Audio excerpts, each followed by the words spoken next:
Jay Wiley with More Adventures on the Road. Today I'm going to tell you about a technique that was shared with me by a man named Hal Mix. Now, a lot of you might not remember that Nick Varner in 1989 won 11 professional pool tournaments in a row. Well, he had a coach at that time that went around and just watched him, and I'm sure they had lots of discussions about Nick's game and maybe suggestions. And Hal Mix actually has a book that I'd recommend that shares some of his thoughts and techniques. But he loved to talk about deep level pool stuff, and a lot of the other pros I don't think really wanted to talk about that stuff, especially at a tournament, because it can kind of mess you up if you talk about stuff, bring attention to, consciously to a subconscious activity. And when you're playing great pool at the professional level, it needs to be subconscious. You need to be in a zone, and, you don't want to overthink things.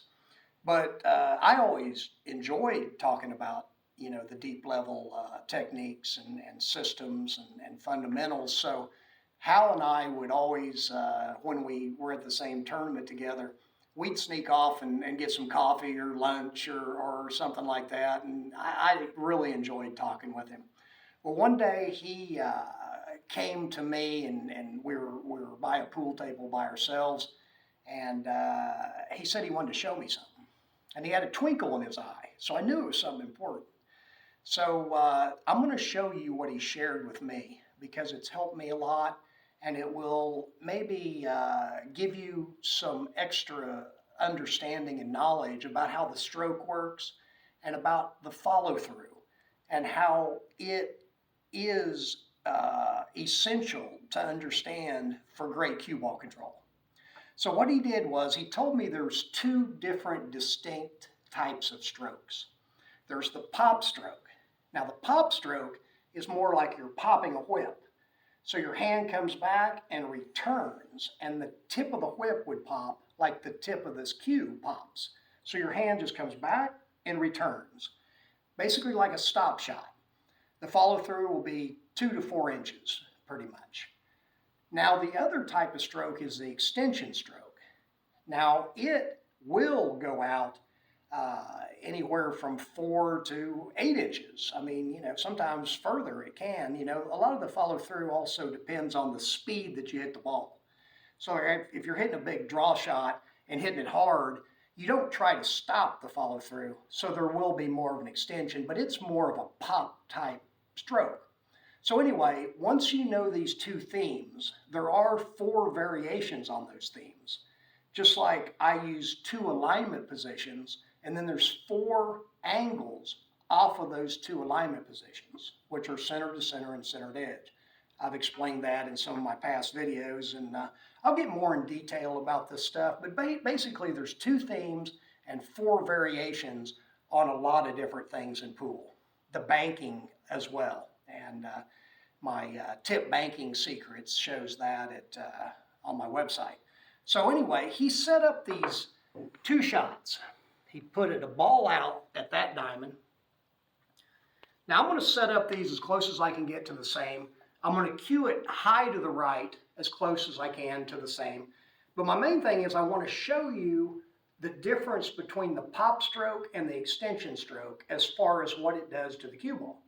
The first one, I'm going to pop it, and it's going to go pretty much towards this diamond right here.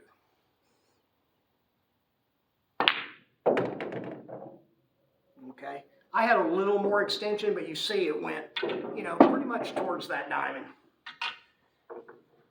Now this is the one that I want you to see, because so many people are convinced that you're supposed to have a long, smooth, beautiful follow-through on everything. But what that's designed to do is maximize the after contact reaction of the cue ball. So this is what happens when I cue it to the right, same place, and extend.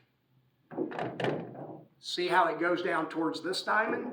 So basically you have 4 diamond difference between the pop stroke and the extension stroke. And like I said, there's 4 variations of the pop stroke, which basically, this is a basic one. As you would pop it and extend a little bit more, you'll go to this diamond. So there's 1, 2, 3, 4. diamonds difference between the pop stroke and the extension stroke. So like, this would be another example of where you have to have the extension. Like if you have a shot like this, where you need the cue ball to go around, you would extend. And see how that cue ball follows the extension? So the more you extend, the more the after contact reaction of the cue ball will be affected. Now here's the issue. If you have that stroke as the foundation of your game, then you're dealing with a stroke that produces the most after contact reaction. Not only does it maximize where the cue ball goes, it also maximizes the amount of deflection that you have. So there are times when I intentionally do that. Like I'll use a touch of inside, I'll go slightly inside of the ball. If I pop it, it's not going to deflect much at all. If I extend on it, it is. So there's certain shots that I have that I'll share with you in the future that I make the shot more consistently extending because I know it's going to cut the object ball even more because it puts a little bit more deflection on the cue ball. And deflection is if you hit the right side of center, it'll make the cue ball go to the left and the ball will cut more to the right. If you cue the ball to the left, it makes the cue ball go to the right and the object ball will go more to the left. So it's an equal opposite reaction. So what I try to do instead of hitting the center of the ball is I favor one side or the other so I control the amount of deflection. And generally with outside, I do use English. With inside, I try not to use English. I'm basically just going straight through it and getting a little bit of deflection, but really I'm creating the angle more because when you cue it to the inside, it's the perspective, it's the perception that you have that makes it look like you're going to cut it. Because if I'm going straight towards you and I cue the ball slightly to the right, my eyes will go over and I can tell that I'm going to cut you as the object ball more to the right. Same with the left. If I go over to the left, I can see I'm going to cut you more to the left. So it really makes sense when you do it. And that's also in my Touch of Inside system at masteringpocketbilliards.com. So anyway, I hope you can experiment with this and really, I would suggest practicing 15 or 20 minutes, just popping the ball. Lots of stop shots, and even if you have an angle, hit it like a stop shot so that it doesn't have much after contact reaction. And then 15 or 20 minutes, shoot all extension shots. And you'll start to really see how much more accurate you are with the pop shot.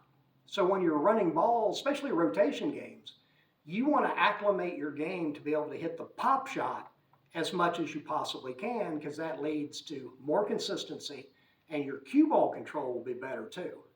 So anyway, till next time, this is CJ, and remember, the game is the teacher.